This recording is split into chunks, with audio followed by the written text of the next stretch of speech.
A mocidade viguesa leva demasiado tempo sendo tratada como unha nota ao pé das políticas municipais no Concello de Vigo, mentres miles de mozas e mozos enfrontan enormes dificultades para se emancipar, para acceder a unha vivenda, para atoparen emprego ou dispoñer de espazos onde desenvolveren os seus proxectos vitais. O goberno de Abel Caballero decidiu desmantelar pouco a pouco todo aquilo que fixera Vigo unha cidade referente nas políticas para a mocidade. Hubo un tempo no que Vigo lideraba, cando por impulso do BNG abriron espazos como Súbete ao Castro, co Punto Xove despois, cunha casa da xuventude con actividades ou servizos, ou o Vigo Sónico como referente da creación musical, cando se apostaba pola cultura, pola música emerxente, polo asociacionismo e por ofrecer oportunidades reais a xente nova. Aquela visión entendía que investir na mocidade era investir no futuro da cidade. Hoxe, infelizmente, Vigo converteuse nun exemplo do contrario: instalacións fechadas, programas desaparecidos como os castroconcertos, servizos reducidos á mínima expresión e unha ausencia total de estrategia. O goberno municipal de Abel Caballero renunciou a facer política para xente nova. Desde o BNG negámonos a aceptar esa resignación.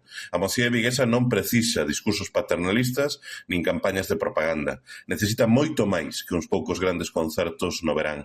Precisa políticas públicas útiles, ambiciosas e dotadas de recursos. Precisa poder quedar a vivir en Vigo, accedendo a unha vivenda, atopando oportunidades laborais dignas, contando con espazos de encontro, de creación, de participación e recibindo apoio para avanzar no seu benestar. Con ese obxectivo, o Bloque Nacionalista Galego levaremos ao pleno unha moción cun conxunto de medidas concretas para recuperar unha verdadeira política municipal para a mocidade. Propomos reabrir e reforzar a rede de espazos xuvenís, aprobar un plan municipal para a emancipación que garanta o acceso á vivenda e evite que a mocidade teña que seguir a escoller entre desemprego, precariedade ou emigración.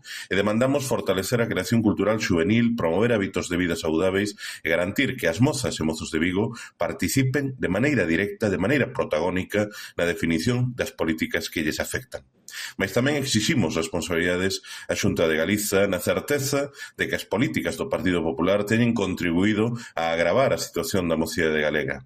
É por iso imprescindível unha nova lei galega de mocidade e unha implicación real do goberno galego para responder a unha xeración que non pode seguir sendo condenada á expectativa de non lograr mellores condicións de vida que os seus pais e nais. Vigo ten que volver ser unha cidade onde a mocidade poida construir un proxecto de vida, porque defendermos a mocidade non é falar do mañá, é decidir hoxe que cidade queremos ser.